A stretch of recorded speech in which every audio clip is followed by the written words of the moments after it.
In December 1941, when Pearl Harbor pulled the United States into the war, the army the country went to war with was not armed with the rifle it is remembered for. Production of the M1 Garand was running at about 600 per day. Most infantry units were still carrying the bolt-action M1903 Springfield, a design older than the airplane. The rifle, later called the finest battle implement ever devised, was, at that specific moment, a supply problem. That gap is where I want to spend some time tonight. The gap between the legend and the record. Here's the part I don't think most people get right. The Garand story most people know is the story of a rifle that worked. That version is mostly true. What it leaves out is a seventh-round stoppage the army scrambled to paper over before a public demonstration. It leaves out the gas trap system that had to be quietly replaced after reaching the field. It leaves out that the rifle nearly went into service chambered for a different cartridge. A lighter, more modern round killed in 1932 by a single decision from a single general. It leaves out Garand Thumb, the corrosive primer problem in the Pacific, the rifles that were too long for jungle fighting, and a designer who spent 16 years on the project, took no royalties, and died in 1974 with a handful of people at his funeral. None of this makes the Garand a bad rifle. It was probably the best standard-issue service rifle of the Second World War. What the record shows, once you get under the legend, is a more complicated object. A rifle that arrived late, arrived flawed, arrived compromised by bureaucratic politics, and still, somehow, did the work. The question I keep coming back to isn't whether it was good. It's how much of its reputation is earned, how much is inherited, and how much is what happens when a piece of equipment outlives the men who knew what it was actually like to carry. Welcome back to the Silent Front. Tonight, the M1 Garand, the parts of the story that did not make it onto the museum placards. Start with the designer, because the designer matters. John Cantius Garand was born on New Year's Day, 1888, just outside Montreal. His family moved to Connecticut when he was 11, and he went to work in a textile mill at 12, sweeping floors, learning the machinery because nobody around him could afford to waste a curious boy. By 18, he was a machinist. By his late 20s, a tool and gauge maker in Providence. Quiet, bespectacled, self-taught. He had never served in the military and had barely fired a rifle at all. In 1919, the United States Army hired him to invent one. Think about that for a second. The man who would design what the American infantry carried into the Second World War learned the problem mostly by building the solution. Springfield Armory in Massachusetts brought him in. The same armory that had failed to produce enough rifles during the First World War. The same armory now being asked to leap a generation ahead of every other army on Earth. The task was close to impossible. The budget was tiny. The peacetime army did not particularly want a semi-automatic rifle. The Ordnance Department, in the usual way of ordnance departments, wanted the new rifle to behave like the old rifle except faster, and to be convertible from the M1903 Springfields already in the inventory. Garand started sketching anyway. It took him 16 years. Between 1919 and 1935, he built prototypes, failed with them, scrapped them, built them again, and watched the Ordnance Department revise the requirements every time he got close. He worked on a primer-actuated design that didn't pan out. He built something called the M1922 and tested it in 1924 against rifles from Thompson, Pedersen, Berthier, and Hatcher-Bang. The results came back inconclusive. The trials kept dragging. By 1927, the Army was saying openly that none of the candidates had won, and by 1928 they were running new trials with a different cartridge entirely. This is where the Garand story gets contested. I want to slow down here, because what happens next shapes everything that comes after. The cartridge was the .276 Pedersen, a roughly 7mm bullet, about 140 grains, moving at about 2,400 feet per second. Lighter recoil, flatter trajectory, easier on the rifle's action, easier on the shooter's shoulder. It had been designed by another Springfield employee, John Douglas Peterson. a weapons designer so respected in the industry that John Moses Browning himself, who is the closest thing American firearms design has to a patron saint, called Pedersen the greatest of all time. Pedersen's cartridge was ahead of its era. It was what we would now call an intermediate round, not a full rifle cartridge, not a pistol cartridge, the general shape of what every major army would gravitate toward by the second half of the 20th century. Garand built a .276 version of his rifle, designated T3E2, 10 rounds in the clip. By 1931, it was winning the trials outright. On January 4, 1932, an ordnance meeting formally recommended adoption of the .276 caliber and a production run of roughly 125 T3E2 rifles. The decision had effectively been made. Then, one man stepped in. The day after that final successful test, Army Chief of Staff Douglas MacArthur personally disapproved any change of caliber. One memorandum reversed the direction of the whole program. His reasoning was not strictly ballistic. The United States had warehouses full of .30-06 ammunition left over from the First World War, millions of rounds already bought, already paid for. Changing calibers meant replacing that stockpile, rebarreling the Browning automatic rifles, rebarreling the M1917 and M1919 machine guns, and running two separate supply chains during the lean years of the Great Depression. MacArthur's memorandum laid it out flatly. Changing the caliber, he said, would introduce an element of chaos, confusion, and uncertainty, which, under war conditions, would outweigh any benefit. On February 25, 1932, the Adjutant General issued the formal order. All work on the .276 caliber, the rifle, the ammunition, all of it, was to cease immediately and completely. Was MacArthur right? The honest answer is that it depends on what you are measuring. In 1932, with the Depression grinding, with Congress unwilling to fund a new supply chain, and with legitimate concerns about machine gun conversion, a caliber change was genuinely difficult. The .276 itself had real problems. The earlier iterations used waxed ammunition. It was underpowered for machine gun use. The .30 caliber Brownings couldn't have been easily converted. The cost of saying no in 1932 was low. The cost of saying yes was high and immediate. The cost of saying no in 1944, in 1954, in 1964, that is a different calculation entirely. This is the piece I want to make visible. Some of what we're going to get to tonight traces directly back to that morning in February 1932. The weight, the length, the recoil, the 8-round clip instead of 10, the limitations that showed up in jungle fighting, the replacement rifle that would struggle in Vietnam. MacArthur solved the problem in front of him, the problem behind him, committing the American infantry to a cartridge that was already conceptually outdated. He did not solve. He could not have known to. Garand went back to his drawing table. He had already been running a .30 caliber version of his design in parallel, a habit that now saved the entire program. On August 3, 1933, the T1E2 Garand was officially adopted as the U.S. rifle, caliber .30 M1. In May 1934, 75 rifles went out for field trials.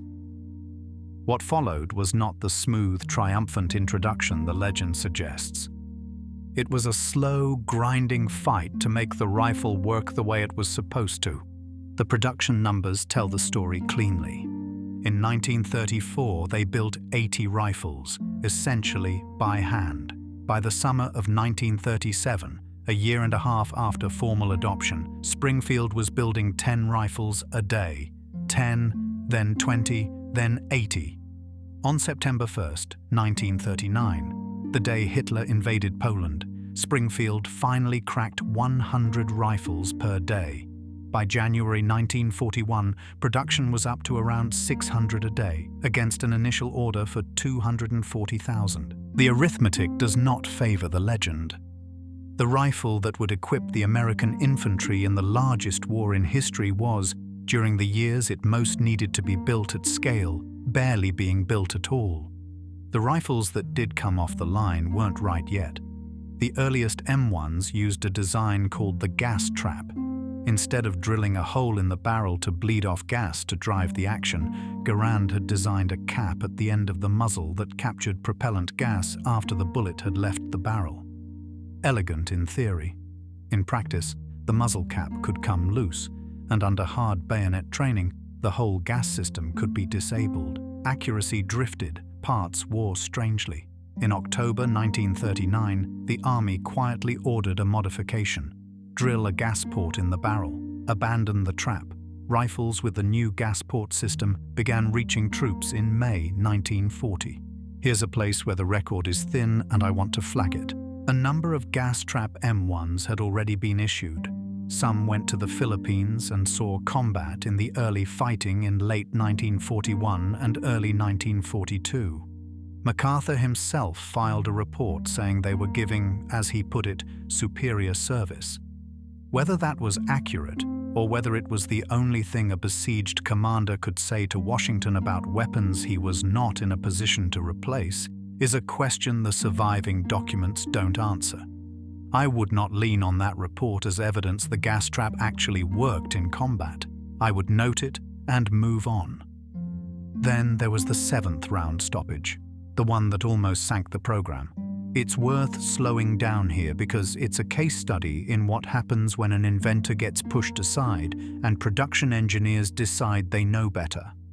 Garand had designed the receiver with 2 vertical guide ribs on the inside left wall of the magazine. Those ribs kept the N-block clip from flexing out of position while it was feeding. In the handmade prototypes and the tool room rifles, the ones Garand himself had supervised, everything worked.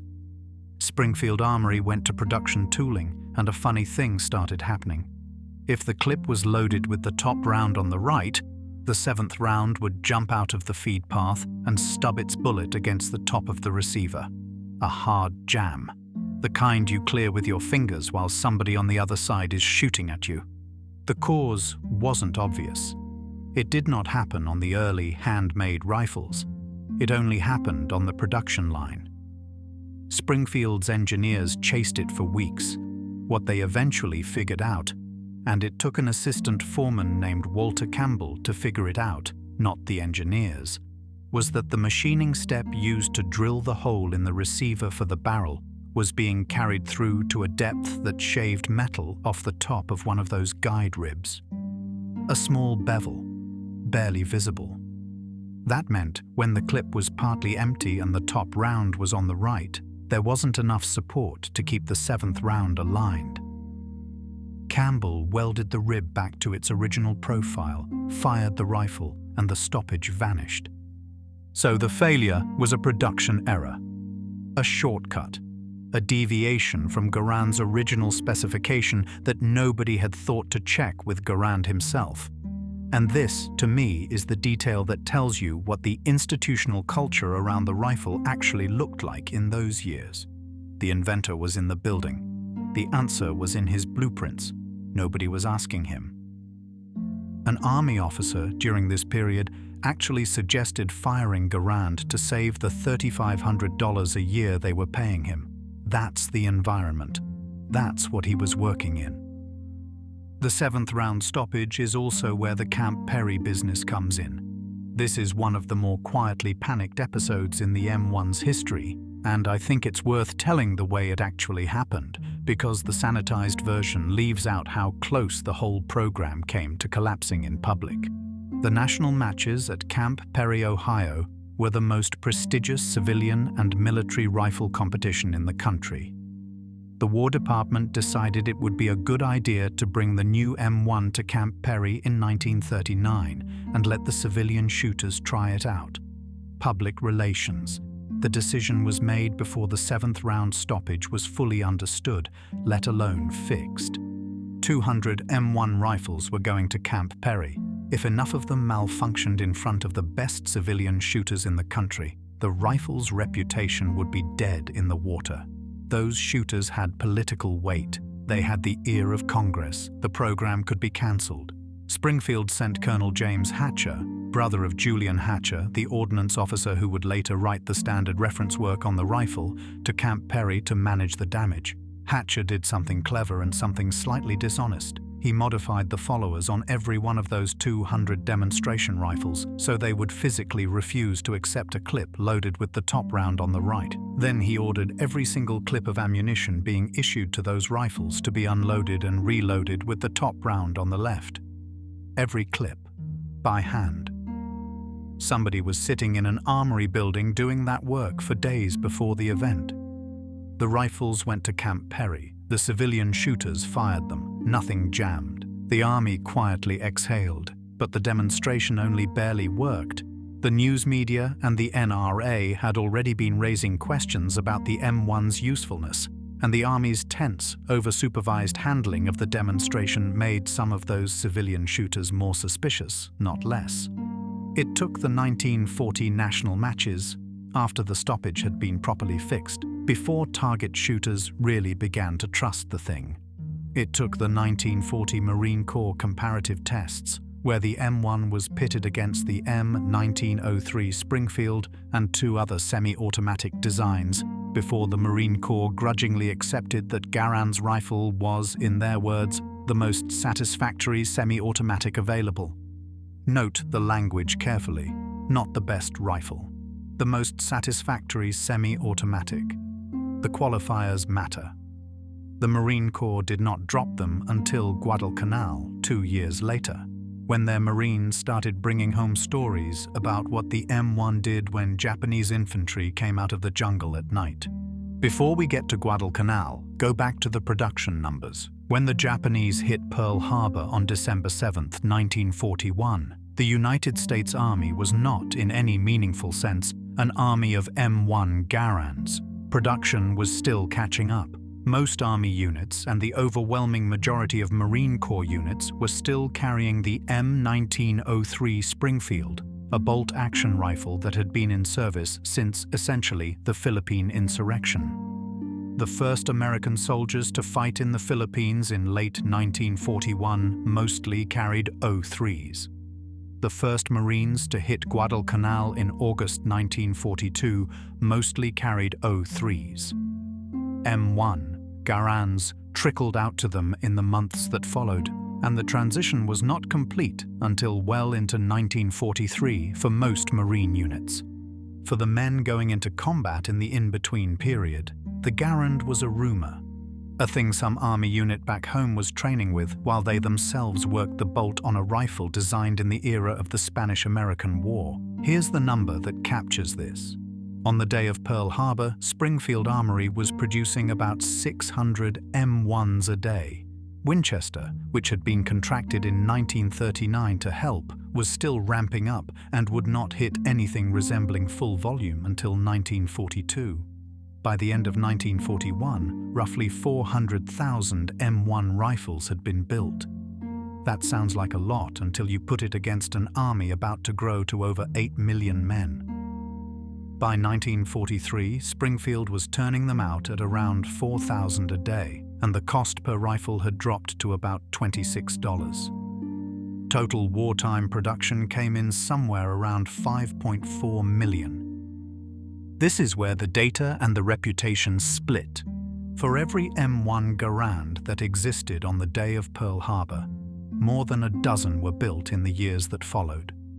The weapon that supposedly won the war was, at the moment the war began for America, barely in the inventory. The Garand's reputation isn't just a product of what the rifle did, it's a product of what the rifle did once there were finally enough of them, which was halfway through the war. That is a different story than the one you get from the textbook. The rifles that reached troops came with their own troubles. The most famous is the one soldiers named almost immediately, M1 Thumb, the injury you gave yourself if you were careless with a fresh clip. The mechanism is straightforward. You fire the rifle empty. The clip ejects with that metallic sound everyone has now heard in a dozen movies. The bolt stays locked open, ready for the next clip. You take a fresh clip, press it down into the magazine, and the instant that clip seats, a catch releases and the bolt slams forward under heavy spring pressure to chamber the first round. That spring is strong. The bolt moves fast. If your thumb is still in the path of that bolt when it closes, if you did not snap your hand back the way the manual tells you to, the bolt catches your thumb between itself and the receiver and crushes it. Not a pinch, a hammer blow, torn nail, blood, sometimes a fracture. Whether M1 thumb counts as a design flaw is an argument that never fully resolves.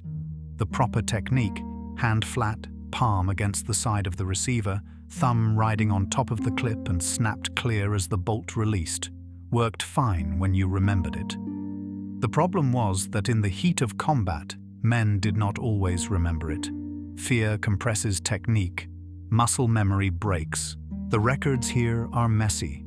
Garand thumb in combat probably happened more often than the official reports suggest, because nobody in a foxhole was filling out an injury form. They bandaged it and kept shooting.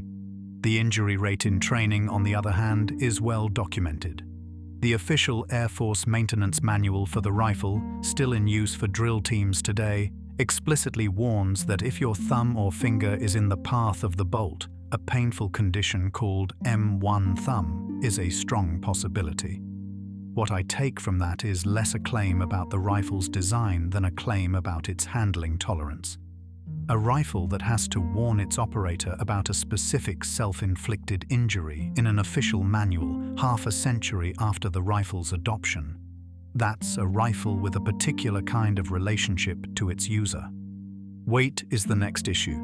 The M1 Garand, as built, weighs about 9.5 pounds empty. Loaded with a clip of 8 rounds of .30-06 ammunition and a sling and bayonet, call it closer to 11. The rifle is 43 6/10 inches long.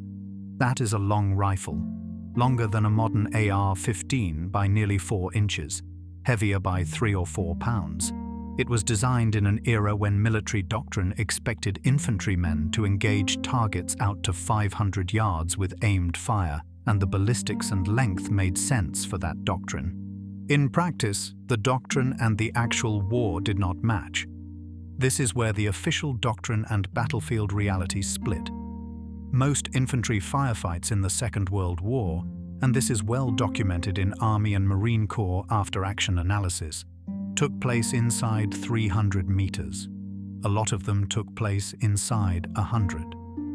In the bocage country of Normandy, where hedges turned every pasture into a 50-yard shooting gallery, the Garand's accuracy out to 1,000 yards was irrelevant. In the street fighting in Aachen and Cologne, the same. In the jungles of New Guinea and Bougainville and Guadalcanal, the rifle was often too long to swing through dense undergrowth without catching on vines. Marines in the Pacific complained, quietly and then not so quietly, that a rifle designed for the plains of Kansas was being asked to fight on a coral atoll. The Ordnance Department's response for most of the war was essentially that a full-length rifle was what the infantry needed, and the infantry would have to figure it out. That response is, I think, the Ordnance Department's most revealing moment in the whole Garand story. An organization that refuses to believe its own field reports is not an organization that will innovate its way out of a problem. By 1944, some Pacific commanders had lost patience. The Pacific Warfare Board, led by Colonel William Alexander, directed a small ordnance unit of the 6th Army in the Philippines to cut down the barrels of about 150 M1 Garand rifles to 18 inches, turning them into something closer to a carbine length. The rifles were fabricated almost by hand, with visible crudeness in the workmanship. In October of that year, they were tested in combat conditions on Noemfor Island in New Guinea by members of the 503rd Parachute Infantry Regiment. The test committee liked the concept. They wanted a shorter Garand. The test report concluded that the muzzle blast from the shortened barrel was so bright in the dark of the jungle at night that it was, in the exact comparison that appears in the document, like a flashbulb going off. The committee's conclusion was blunt. The shortened rifle was, they wrote, totally unsuitable for a combat weapon. The project died. What that test tells you, structurally, is the point the whole cartridge argument keeps coming back to. The army had a rifle that was too long for the way its own men were actually fighting, and when they tried to shorten it, the same cartridge MacArthur had insisted on back in 1932 produced too much blast and muzzle flash in a short barrel to be usable at night. The cartridge choice and the barrel length were locked together. Fixing one problem made the other worse. There was no way around it, not without changing the cartridge, which at that point in the war was institutionally impossible. Then there was the ammunition problem. This one barely gets a footnote in most popular histories, and I think it deserves more weight than it gets. Throughout most of the war, the .30-06 ammunition issued for the M1 used corrosive primers. That was the standard. Corrosive primers leave salts in the barrel after firing. Those salts attract moisture. In the tropical climate of the Pacific, humidity above 90% for weeks on end, salt spray, mud, those salts turned into rust with astonishing speed. If you did not clean your rifle within hours of firing it and clean it thoroughly, the bore would begin to pit. Accuracy degraded. In extreme cases, the rifle could be rendered unserviceable within days.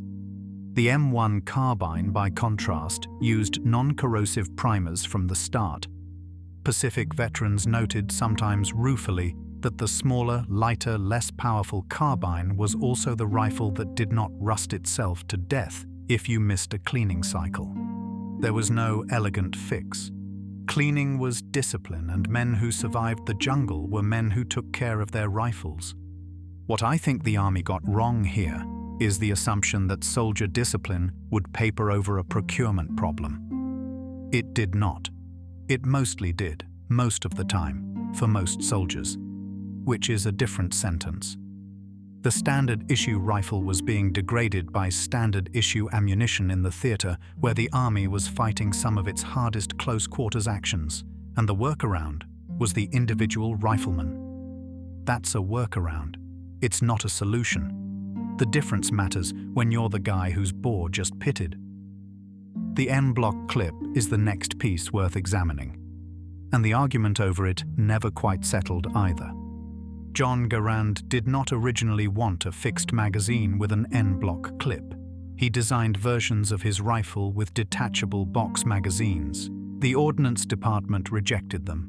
The reasoning was that a soldier would lose his detachable magazines, the way British soldiers were said to lose their Lee-Enfield magazines, or that a magazine well would clog with dirt, or that a protruding magazine would make the rifle awkward to carry and drill with. All of those arguments are defensible on paper. None of them aged well. Every major service rifle after the Second World War used a detachable box magazine, and the arguments that had been used to reject box magazines for the M1 were, one by one, proven wrong by experience. I would call this one of the more straightforward mistakes in the design process. Not because the Ordnance Department was stupid, but because they were answering a question about infantry equipment based on assumptions that the next decade of warfare would invalidate completely. What the army got instead was the N-block clip. 8 rounds, double-stacked in a piece of spring steel. You shove the whole thing down into the open action from the top, the bolt snaps home on the first round, you fire until the clip is empty, and the clip ejects. The advantages were real. Reloading was fast. You did not have to fiddle with a follower. You never had to stow an empty magazine. The clip was disposable. If it was lost or damaged, the rifle could still single-load rounds in a pinch. Ammunition was issued pre-clipped in bandoliers, which simplified logistics enormously. A combat infantryman could carry 80 rounds in a bandolier as 10 clips, already loaded, ready to slap in. The disadvantages are where most accounts go quiet. You could not top off the rifle. If you fired 4 rounds and wanted to be at full capacity again, you had to either eject the clip, wasting 4 good rounds, or fire the rifle dry and load a fresh one. In theory, the manual permitted you to eject and replace a partial clip without firing it empty. In practice, the operation was awkward, and soldiers in the field generally fired the rifle out before reloading. A rifleman, advancing on a position uncertain of when the shooting would start, had to choose. Go in with a full 8, or go in with whatever he had left from the last engagement and accept that he could not quickly top off. Every man who carried the rifle knew that choice. That's the trade. There's one more subtlety in the clip issue that shows up in the records only indirectly. The clip capacity of 8 rounds was not a number Garand chose. It was forced on him by the decision to use the .30-06 cartridge. His original .276 Peterson design held 10 rounds in the same space. The longer, fatter .30-06 rounds did not fit in the same clip. The rifle went from a 10-round capacity to an 8-round capacity because of MacArthur's cartridge decision. 2 fewer rounds per reload. In a firefight, 2 rounds is not nothing. Over a long engagement, it adds up. Over a war involving millions of soldiers, it adds up to a quiet shift in how many rifles had to be reloaded at how many inconvenient moments. What matters to me here isn't the exact tactical cost of those 2 rounds. It's the fact that a bureaucratic decision in 1932 reached down through the design of the magazine, the tempo of infantry firefights, and the muscle memory of every rifleman who ever reloaded an M1 in anger. That's a long shadow. Which brings us to the ping. Everyone knows about the ping. If you have seen Saving Private Ryan, you know about the ping. It's the sound the empty N-block clip makes when the rifle ejects it after the 8th round. A high, clear, metallic note, the kind of sound spring steel makes when it strikes something hard. The clip flies up and out of the open action and lands on a rock, on a helmet, in the dirt, and rings. The legend is that German and Japanese soldiers learned to listen for that sound, and when they heard it, leapt up from cover to rush the American rifleman, who now had an empty gun in his hands. This part is debated, and I want to be honest about where the evidence is and isn't. The sound is real. It is loud enough to hear at surprisingly long ranges under certain quiet conditions. Nobody disputes that.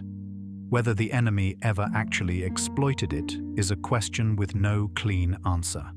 For every veteran who claimed it happened, to a friend, to a buddy in another unit, to somebody his squad leader mentioned, there is another veteran who said he never saw it, never heard of it happening to anyone he knew, and considered the whole idea absurd.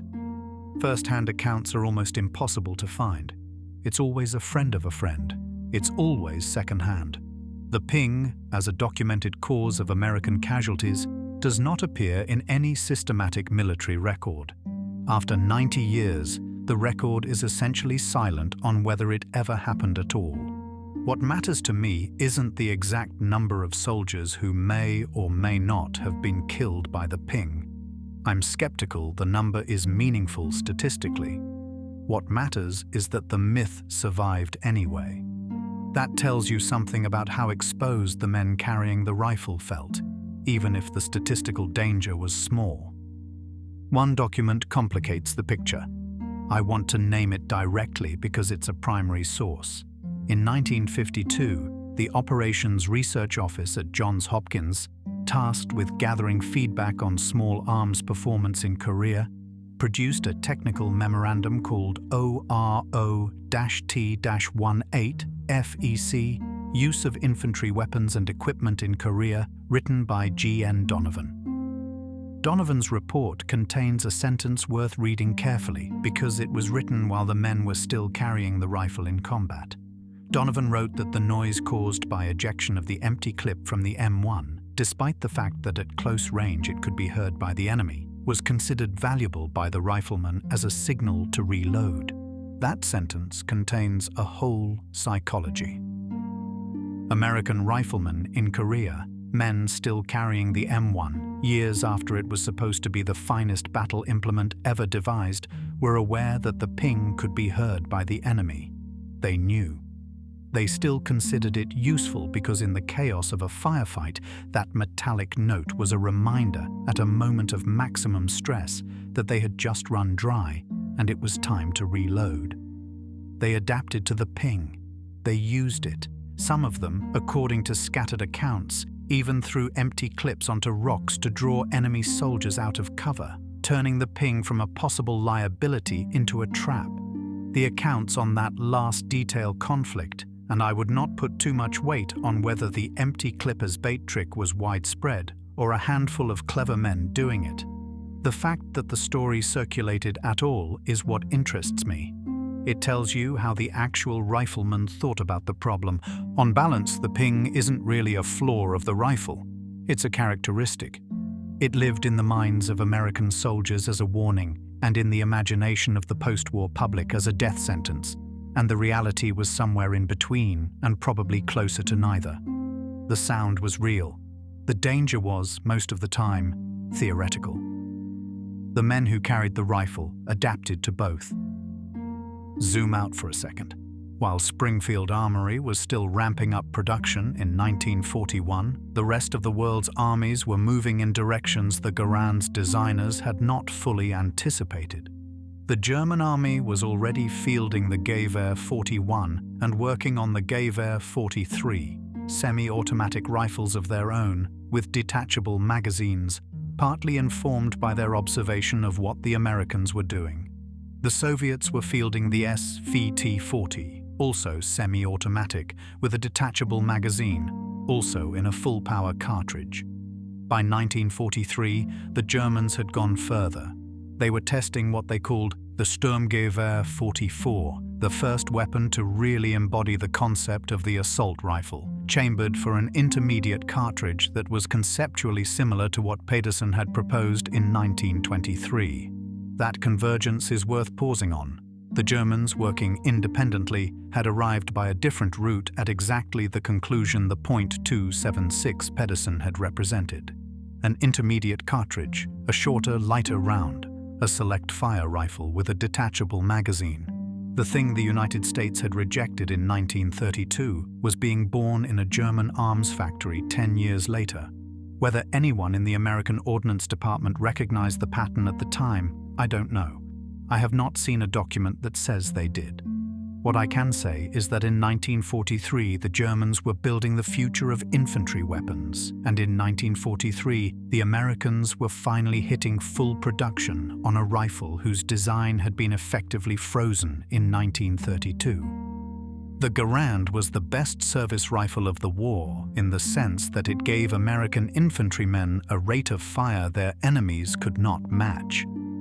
That much is undeniable, but it was the last of its kind, a full-power battle rifle in an era that was already shifting away from full-power battle rifles.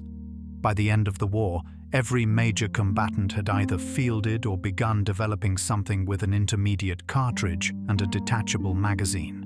The Americans, locked into the .30-06, locked into the unblock clip, locked into the decisions MacArthur had made in 1932, were fighting the last great war of the previous generation's infantry weapons.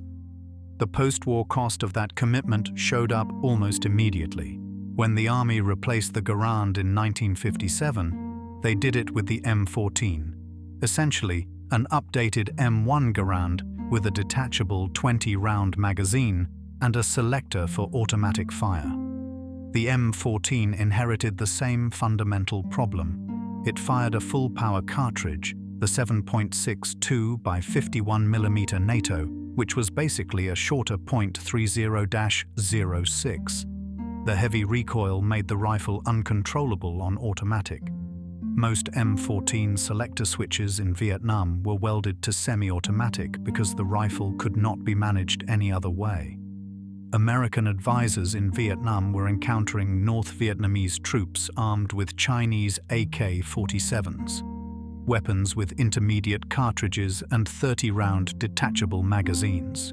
and the M14 was not suited to that kind of fighting. The Army panic-adopted the M16, which had its own teething problems, including some very serious jamming issues in the first year that cost American lives. This is the part I don't think most people connect. The American infantry weapon family had been a generation behind the curve since 1932, and the Garand is the rifle that locked them into that position. That's a quarter-century of procurement decisions downstream of one memorandum. You can trace it. None of which is the same as saying the Garand was bad. It was not bad. In the war it fought, it was probably the best standard-issue service rifle on either side. But the war it fought was not the war the weapon had originally been designed for, and the compromises baked into its design by institutional politics in 1932 reverberated out into the following half-century of American military small arms. That's the piece of the story that gets left out when somebody quotes Patton's line about the greatest battle implement ever devised. Patton was right in the narrow sense. In the specific war he was fighting, in the year 1944, the M1 was giving his men an advantage. He was not making a claim about 1957. He was not making a claim about Vietnam. His line has been read as though he was. That's what happens when a quote survives longer than its context. There's one more thread worth pulling on, and it has nothing to do with the rifle's mechanics. It has to do with the man who designed it. John Garand spent 16 years of his life on the M1. He was paid a government salary of about $3,500 a year for most of that time, a modest wage even in the 1930s. He did not patent the design for his own profit. He assigned the patents to the United States government. When Congress considered giving him a $100,000 bonus as a gesture of thanks after the war for a rifle that had been produced in numbers exceeding 5 million and had arguably helped decide the outcome, the bill failed. Garand never received it. He got a gold medal for meritorious service in 1941. He got honors. He got speeches. He did not get money. He never asked for it. What has to be understood about Garand is that he was, in a way that is hard to imagine now, almost absurdly modest. He lived in a small house in Massachusetts. He did not drive a car for most of his life. He walked to work at the armory every day. When the army was failing to consult him during production of his own rifle, when engineers were making design changes that broke his tolerances, when an officer in his own chain of command was suggesting he be fired to save $3,500 a year, Garand continued quietly to work the problems. He designed the fix for the 7th round stoppage after Campbell's initial insight. He redesigned the gas system. He drew up the improvements to the rear sight that went into the 1940 rifles. He did all of it without complaint, without credit, without the royalties he could have had if he had patented any of it in his own name. He died in 1974 in the same house he had lived in for most of his career. 86 years old. A handful of people came to the funeral. The rifle that bore his name was by then out of service in the American military, replaced by the M14, replaced by the M16. Some of the rifles he had designed were still being used by honor guards and drill teams. Most were in storage or in the hands of civilian collectors or in surplus warehouses being sold off to allied nations as foreign aid. Greece got a lot of them. So did Italy, West Germany, Turkey, Iran, and the Philippines. The Garand, the rifle that had equipped the United States in its war of survival, went out into the world as a hand-me-down, a gift, a second-rate weapon carried by the second-rate armies of the Cold War. Garand himself seemed not to mind. Asked late in life what he thought about the rifle's obsolescence, he said something to the effect that it had done its job. That was the end of what he had to say about it.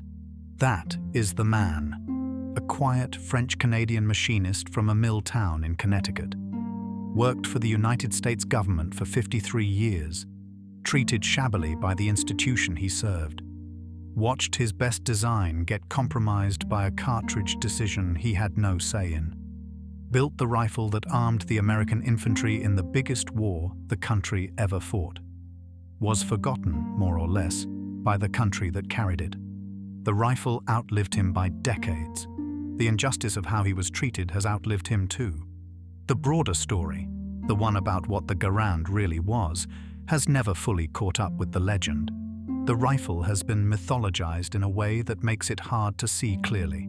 Patton's line about the greatest battle implement gets quoted because it's short and vivid and fits on a plaque. But the people who quote it often have no idea when he said it, or in what context, or what the rifle was actually doing on the day he said it. The Ping myth has been popularized by films to the point where it's more famous than any actual combat history involving the rifle. The cartridge politics, the production chaos of the early years, the 7th round stoppage, the gas trap, the Camp Perry near disaster. All of it has been sanded down into a story about an American rifle beating German rifles in a straight fight. The Garand did win a lot of those fights. That part of the legend is true. A trained American rifleman with an M1 could put out 40 to 50 aimed shots a minute, 2 to 3 times what a German soldier with a bolt-action Kar 98K could manage. At 300 yards in a stand-up fight, the American had a rate of fire advantage that was hard to overcome. German infantry tactics adapted partly to avoid that kind of engagement, dispersing, using cover, relying on the MG-42 machine gun to anchor their firepower instead of rifle fire. In the Pacific, the same advantage played out differently, but with similar effect. The M1's semi-automatic action meant that Japanese banzai charges, massed infantry assaults intended to overwhelm a defensive line through shock, ran into a volume of aimed fire they had not anticipated. Marines on Guadalcanal and elsewhere reported with consistency that the M1 stopped charges that bolt-action rifles would have struggled against. That's part of the record. It's real. The rifle did what it was designed to do. The rifle it could have been, the lighter, softer-shooting 10-round .276 Pedersen version, designed for the actual ranges of 20th century infantry combat, chambered for an intermediate cartridge that would have aged gracefully into the assault rifle era. That rifle never got built. The rifle that did get built was heavier, louder, slower to reload, harder to carry in jungle terrain, harder to produce in adequate numbers before the war started, and burdened with small, quiet design flaws that killed nobody directly but shaped every engagement in ways that are hard to measure. Here's the broader picture. The mythology around military small arms is almost always cleaner than the reality. The rifles that end up famous are the rifles that worked well enough under the conditions of a specific war, and then get remembered as if they had always been ideal. The AK-47 is remembered as a simple peasant weapon, even though it was produced through precision manufacturing that took the Soviets years to master. The M16 is remembered as the problem child of Vietnam, even though most of its early problems were caused by the Army changing the ammunition specification after the rifle was designed. The Lee Enfield is remembered for the mad, minute rapid-fire drills, even though those drills were an artifact of a professional army that did not survive the casualties of the First World War. The M1 Garand is remembered as the greatest battle implement ever devised, even though it was almost killed by a 7th round stoppage, rescued by a last-minute fix, produced too slowly to arm most of the soldiers who fought the early war, and locked into a cartridge that was the wrong choice for the century that followed. None of that makes the rifle less important. It makes it more historical, more embedded in the specific circumstances of the years it was born in. That is what military history actually looks like once you get under the legend. A lot of small mistakes, a few big decisions made by men who thought they knew the future and turned out to be wrong. A lot of quiet work by people whose names are mostly forgotten, holding a flawed system together long enough for it to do the thing the country needed it to do. The Garand did that. For all of its troubles, the production delays, the 7th round stoppage, the gas trap, the Camp Perry embarrassment, the weight, the length, The N-block clip, the corrosive primers, the thumbs hammered on training ranges across the country. It did what the United States needed it to do in the years between 1941 and 1945. It armed the infantry. It gave them a rate of fire advantage at medium range. It stopped charges in the Pacific. It pushed through hedgerows in Normandy. It got the job done. When the world changed, and it stopped being the right rifle, it went into storage, or to Greece, or to Italy, or into the hands of civilian shooters who still, to this day, buy them from the civilian marksmanship program and fire them in competitions at Camp Perry, the same Camp Perry where, in 1939, a man named James Hatcher spent his nights unloading and reloading clips by hand, so a batch of early production rifles would not fail in public. John Garand's rifle became more famous than he did. That's the simplest way to put it. The rifle outlived him by decades in the cultural memory, and also outlived its own usefulness, and the man who designed it watched that happen without complaint and without, as far as we can tell, any bitterness. He had built the thing had done its work, the world had moved on. That was acceptable to him. What I keep coming back to, when I work through stories like this one, is how much compression the legend does. 16 years of design work. A rejected cartridge, a panicked demonstration at Camp Perry, a production line that didn't hit volume until halfway through the war, an ammunition problem in the Pacific, a rifle too long for jungles, a cartridge locked in by a decision made during the Depression, a designer who died nearly anonymous.